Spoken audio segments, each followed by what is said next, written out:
What up, y'all? The Knight of Green here with my review on Mortalshell.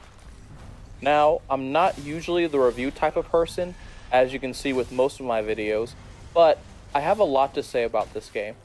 To summarize, the experience playing it was short and sweet. It took me about 18 hours to beat it, and this includes all the backtracking and combing through the map for items and lore pieces. However, if you don't care for these types of things, you can easily beat this game in around 12 to 15 hours. Do note, just because this game is short, it doesn't mean that it's bad. In fact, I believe it is well paced and I have never really felt bored with it, nor did it overstay its welcome. Now, I know this game plays and feels a lot like a Soulsborne game, but it evolves on some of the concepts in very innovative ways. For example, instead of using shields to block or parry attacks, the player can harden their body to act as a temporary shield. What I like about this concept is that you can combine hardening with other actions to set up for some really good tactics. Even though there are only a handful of weapons in this game, each feels unique and useful in their own right. Also, I love how the movesets for the weapons incorporates half swording, murder strokes, and some other proper sword techniques. It seems the devs knew a thing or two about HEMA techniques, and it is a sight for my sore eyes.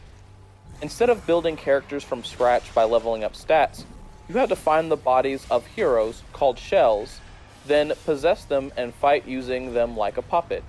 Each shell has their own archetype, and you have little control over their stats, but you can unlock the full extent of their abilities with a pretty easy to manage tech circle.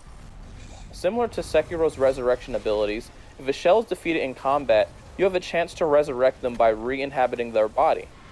But if your weak, exposed form is defeated in the process, then you die for good.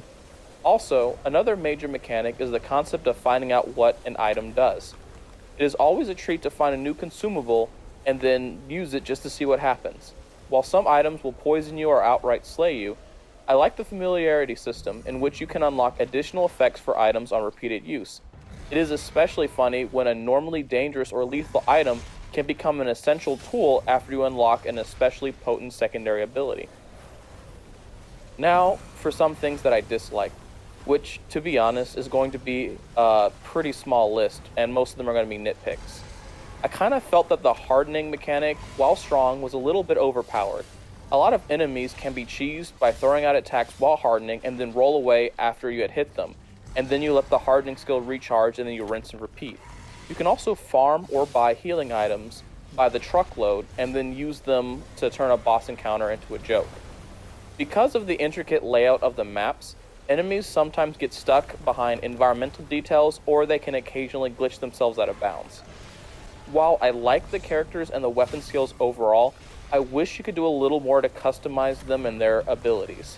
Speaking of characters, is it just me or is the tank shell Eridrim this game's version of easy mode?